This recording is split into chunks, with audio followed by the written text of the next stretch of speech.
Continue our journey to 490 BCE, to the wind-swept plains of Marathon, a location roughly 40 kilometers northeast of Athens. Here, a pivotal clash that would shape the course of the world was about to unfold. The Battle of Marathon was far more than just a military engagement. It served as a powerful testament that freedom, strategic planning, and unwavering discipline could indeed triumph over an empire that seemed utterly invincible. This defining moment solidified Greek identity and laid the groundwork for what would later blossom into Western civilization. To truly grasp the significance of Marathon, we must first delve into its origins. The Persian Empire, under the rule of Darius I, had experienced a period of rapid expansion across the ancient world, exerting dominance over regions stretching from Egypt all the way to India. However, the Greeks, particularly Athens, had incurred the wrath of the Persians by lending their support to the Ionian revolt against Persian rule. To Darius, this was not merely an act of rebellion. It was a direct affront to his imperial authority. A punitive expedition was therefore inevitable. Persia's ambition extended beyond merely defeating Athens. They sought to obliterate it entirely. In 490 BCE, a formidable Persian force, comprising an estimated 20,000 to 30,000 infantry and cavalry, embarked across the Aegean Sea and landed at Marathon. Under command of Datis and Artaphernes, the army carried explicit orders to crush Athens and bring it to its knees.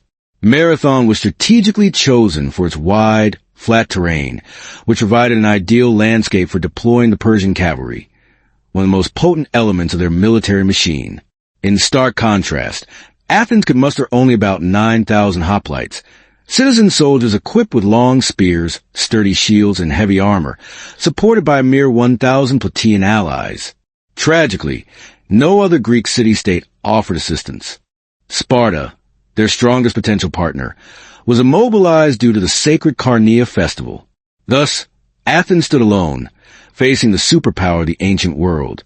Yet, Athens possessed two formidable weapons: strategic acumen and unwavering spirit. Miltiades, a general with profound knowledge of Persian warfare, emerged as the architect of the Greek defense. He recognized that if the Athenians adopted a defensive posture, they would be decimated by the superior Persian archers and cavalry. Their only viable option was to launch a swift attack, closing the distance before the Persians could capitalize on their superior mobility. In the initial days of Marathon, both sides engaged in cautious observation. The Persians established their camp closer to the shore, while the Athenians maintained control of the higher ground. Intense debate raged within Athens regarding whether to engage in battle at all. Some advocated for surrender, while others urged retreat. However, Miltiades understood that if the Persians were allowed to march unopposed toward Athens, the city would succumb to fear and internal strife. Marathon was the only place where they could effectively halt the invaders. The tension reached its breaking point when scouts delivered critical intelligence. The Persian cavalry, a pivotal component of their battle strategy, had temporarily vacated the camp. It was speculated that they might be boarding ships to circumnavigate the coast and launch a direct assault on Athens. Regardless of the reason, the opportunity was too compelling to ignore. Miltiades issued the order for a full-scale attack. This momentous decision set the stage for one of the most remarkable victories in military history. The hours preceding the battle were saturated with fear, resolve, and the weight of destiny. The vast majority of Athenian hoplites were ordinary farmers and craftsmen, yet they understood that the fate of their civilization rested squarely on their shoulders. The legendary runner Phidippides had already undertaken his desperate 200-kilometer journey to Sparta, seeking aid, a testament to both the peril Athens faced and its unwavering determination not to submit. Thus commenced the Battle of Marathon, an epic tale of courage against seemingly insurmountable odds. As the sun ascended over the plains of Attica, the Persian army arranged itself across the Marathon field with unwavering confidence. They possessed overwhelming numerical superiority, boasting archers, light infantry, elite cavalry, and the iconic wicker shield, bearing infantry that had become synonymous with the Achaemenid Empire. For Darius I, the Marathon campaign was not merely a military operation, but a declaration to all of Greece that any land that dared to resist Persia would be crushed without mercy. The Persian camp was strategically positioned near the shore, facilitating supply from a fleet and serving as a potent psychological intimidation tactic against Athens. Each passing day reinforced the Persians' expectation that Athens would surrender without a fight. Miltiades, however, recognized the dire consequences of inaction. Delaying would risk Athens being caught in a vice, squeezed between the Persian fleet sailing south toward Phaleron Bay and the land army stationed at Marathon. Consequently, Miltiades implored the Athenian War Council to act decisively. The most daunting task was persuading the other Stratogoian, in particular, the Polemarch Callimachus, the man whose vote held the ultimate sway. Miltiades argued that only by launching a preemptive strike could Athens seize back the strategic initiative. Ultimately, he succeeded in convincing them. Another critical factor was the absence of the Spartan army. Constrained by their religious festival of the Carnea, the Spartans pledged to join the battle, but only after several days. This meant that Athens had to confront the most formidable army in the known world on its own. Despite fielding only around 11,000 soldiers, including 1,000 from Plataea, the Athenians displayed unwavering resolve. Miltiades made a bold and historically groundbreaking decision. He stretched the phalanx line to widen the front and deliberately reinforced both wings while thinning the center. Under ordinary circumstances, the Greek phalanx prioritized a dense, solid center. However, Miltiades foresaw that if the center could hold for just long enough, the strengthened wings could overpower the Persian flanks and then encircle them, a maneuver the Persians were ill-prepared to counter. As the final hours before the battle ticked away, Greek hoplites prepared themselves mentally and physically. They meticulously cleaned their armor, tightened their helmet straps, inspected their hoplons, and sharpened their long dory spears. Across the plain, the Persians seemed endless, but the Athenians' unwavering belief in their city, their gods, and their phalanx kept their spirits high. For Athens, this battle transcended mere territorial defense. It was a defense of freedom, democracy, and the very fate of Greece itself. The sea winds intensified, and the Persian army began to mobilize its cavalry, the force that caused Miltiades the greatest concern. Lacking strong cavalry support, the Greeks were at a tactical disadvantage on the flat terrain. However, ancient accounts suggest that on the day of the decisive battle, much of the Persian cavalry was absent, perhaps being redeployed onto ships to prepare for a direct assault on Athens. Miltiades instantly recognized the significance of this development. It was now or never. Striking immediately would mean facing an incomplete Persian force. Delaying could expose Athens to an attack from the rear. He gave the order, and the Greek army surged forward. Initially, they advanced slowly, meticulously maintaining the phalanx formation. However, when the distance had closed to a few hundred meters, just enough to charge without breaking formation, Miltiades commanded a full assault. The hoplites surged forward, their armor clashing in a thunderous roar. The Persians were taken aback. They had not anticipated a heavy infantry line sprinting toward them. Persian archers unleashed volleys of arrows, but the Greek bronze armor absorbed much of the impact. As the gap closed, battle cries erupted from both sides. The Greeks struck first, shields raised, spears thrusting into the Persian front ranks. The weakened Greek center struggled under the intense Persian pressure due to their numerical inferiority. But Miltiades' plan unfolded flawlessly. The strengthened wings pushed back the Persian flanks. Once the Persian sides collapsed, the Greek wings began to turn inward, forming a massive pincer movement. This required exceptional discipline and training, and the Athenians executed it with remarkable precision. Dust billowed, metal clashed, and chaos enveloped the battlefield. Persian troops, accustomed to mobility, range, and flexibility, found themselves overwhelmed by the crushing weight of the phalanx. As the Greek wings tightened their encirclement, Persian lines began to crumble. Some attempted to flee toward the sea. Others fought desperately but were pushed back relentlessly. In that decisive moment, the Athenians realized they were fighting not just for themselves but for the freedom of Greece. Their encirclement was successful, marking the turning point of the Battle of Marathon. As the Greek wings tightened their encirclement around the Persian forces, the battlefield of Marathon descended into deeper chaos.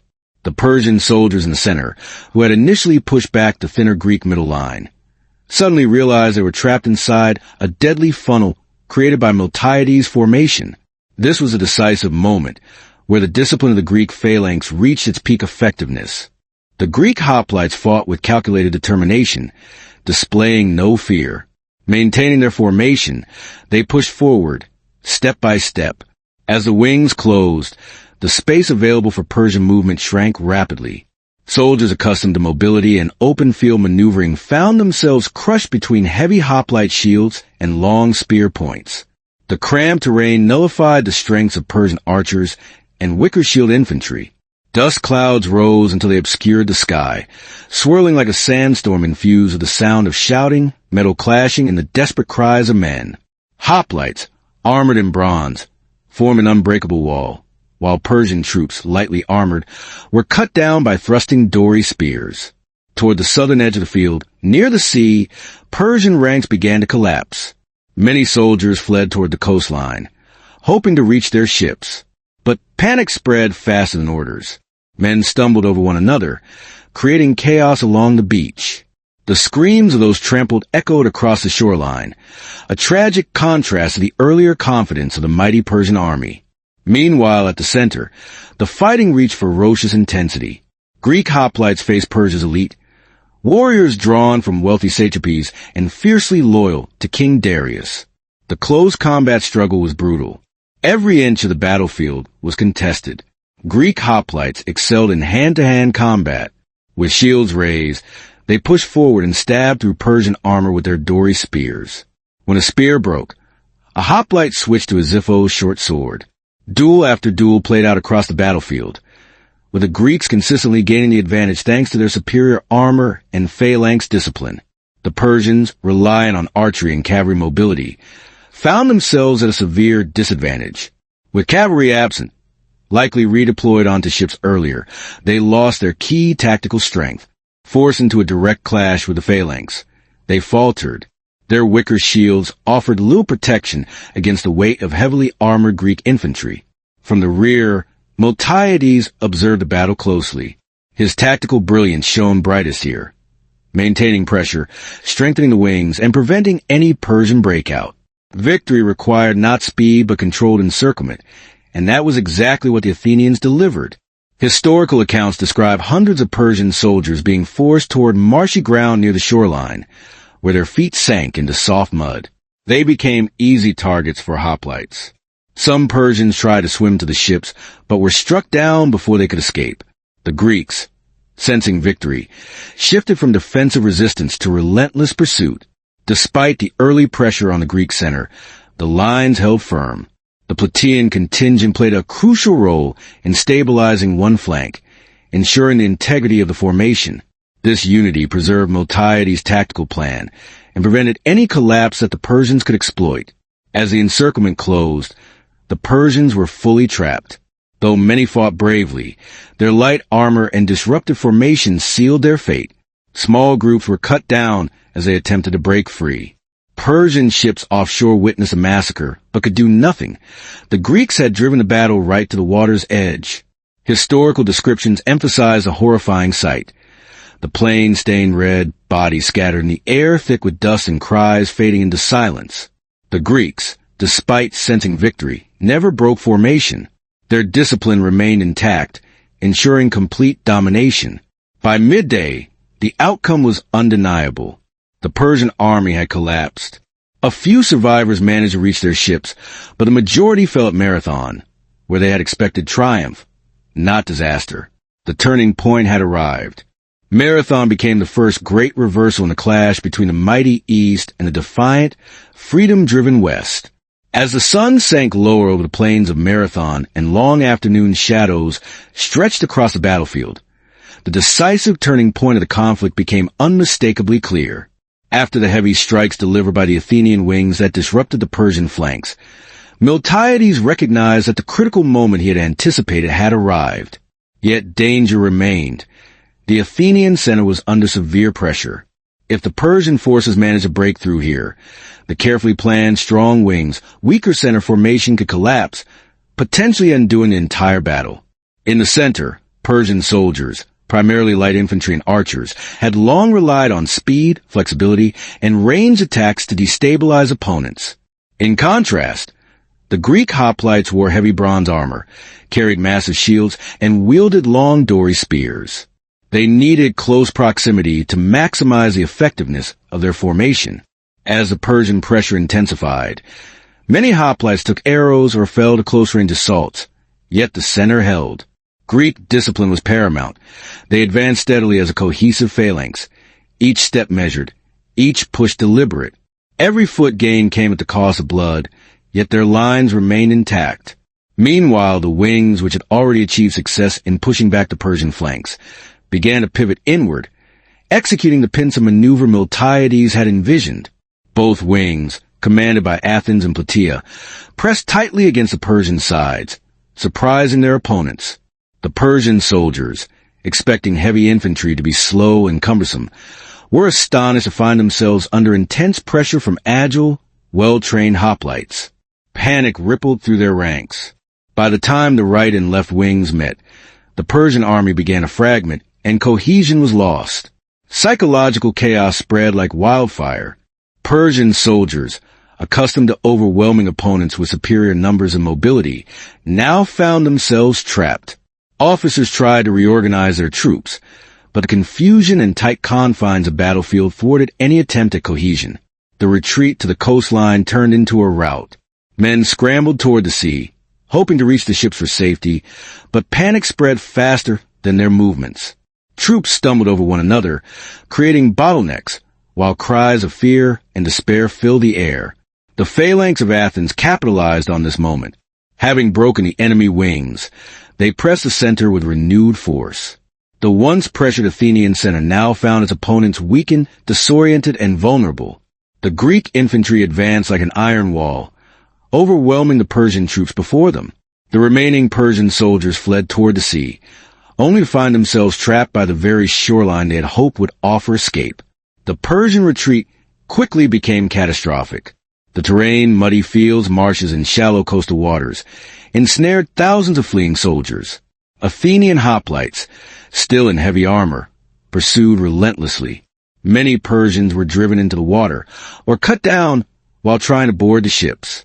Ancient sources even described Athenians climbing onto Persian vessels to continue the fight from the decks. This relentless pressure ensured that Persian casualties were devastating, and the retreating force was completely shattered. Crucially, Miltiades recognized the strategic threat amidst the chaos. A contingent of elite Persian troops attempted to embark on ships to circumvent the Greeks and launch a direct assault on Athens. Miltiades immediately ordered his troops to halt the pursuit and march back toward the city. This critical decision demonstrated exceptional strategic foresight. Though victory was near, Miltiades understood that leaving the city undefended would nullify any triumph at Marathon. Remarkably, after the intense chase, the heavily armored Athenian hoplites marched the approximately 40 kilometers back to Athens in time to defend the city. This action later inspired the legendary tale of Phidippides running to announce victory, a story that, though embellished, reflects the extraordinary endurance and resolve of the Athenians during these historic moments. By returning in time, the Athenians foiled the Persian plan for a coastal landing. The Persian fleet, upon arriving at Phaleron Bay, saw the Greek hoplites already prepared in full phalanx formation. Recognizing that their opportunity had passed, the Persians withdrew, and in the first major invasion of Greece, Marathon had been secured. The historical significance of Marathon extended far beyond military achievement. It symbolized the triumph of citizen soldiers defending their city-state, demonstrating that discipline, tactical ingenuity, and civic commitment could overcome a vastly superior empire. Athens' victory marked a defining moment in the development of democracy and became a powerful cultural symbol of freedom and resilience. It paved the way for the city's golden age, influencing Western civilization for centuries to come. In sum, Marathon was not merely a battlefield victory. It was a defining statement about the potency of unity, strategy, and citizen participation in warfare. The Athenian success resonated through generations, reinforcing the idea that even the mightiest empires could be challenged by courage, foresight, and unyielding determination. The battle's legacy endures, a testament to capacity of small, disciplined forces to achieve monumental outcomes against overwhelming odds. As the Persian forces fled toward the shoreline and attempted to board their ships, The plains of Marathon fell silent, except for the lingering echoes of hurried footsteps and chaotic shouts. The Athenian hoplites and their Plataean allies held firm, maintaining the phalanx formation to ensure that no Persian soldier could escape back into the battle. Miltiades knew that victory would only be secure once the entire Persian contingent had left the coast, and the fleet no longer posed an immediate threat to Athens. The pursuing units pressed a retreating enemy to the water's edge, where many Persians became trapped in the mud or were swept into the sea while trying to board ships. Only a few survived to reach their vessels and escape back to Asia Minor, carrying tales of the sudden collapse of the once mighty army. At this moment, Miltiades ordered his men to regroup and return to Athens, preventing the triumph from turning into uncontrolled chaos and preparing the city to defend against any possible Persian landing. This decision showcased his strategic acumen and battlefield control. The victory at Marathon was more than a military success. It was a testament to the civic spirit of the Greeks. Athens, with citizen army largely self-equipped, had defeated one of the most powerful empires of the era. This strengthened faith in the fledgling Athenian democracy and elevated its status in the region. Historians note that, after Marathon, Athens not only consolidated military strength, but also created a cultural symbol. The spirit of freedom and resolute defense of one's homeland became a model for all of Greece. Tactically, Marathon illustrated that discipline, coordination, and smart strategy could completely compensate for numerical inferiority. Miltiades' deployment, strong wings, and a disciplined thinner center demonstrated the value of intellectual leadership in warfare. This battle stands as one of the earliest examples in history where superior tactics decisively overcame the opponent's numerical strength. The aftermath of Marathon forced Darius I to temporarily postpone his plans to invade Greece, allowing Athens to assert its influence within the Delian League in later decades. Marathon's legacy extended into military doctrine. Generations of Greek hoplites revered the battle as a lesson in discipline, courage, and unity. The tale of Phidippides running to announce victory became legendary, symbolizing endurance, bravery, and rapid communication in the ancient world. Marathon also marked a turning point in national morale and Greek pride. A small city with limited forces had defeated a vast empire, demonstrating that victory relied not only on physical might, but also on intellect, strategy, and belief in one's cause. This lesson shaped Greek military organization, civic governance, and the preservation of democracy for centuries to come. In conclusion, the Battle of Marathon serves as a historical testament to the power of disciplined, intelligent, and determined forces. The Persians withdrew, Athens successfully defended its territory and democracy, and the stage was set for the golden age of Greece. Marathon became a symbol of democratic triumph over overwhelming military force, a strategic intellect prevailing over brute strength, and of enduring national pride.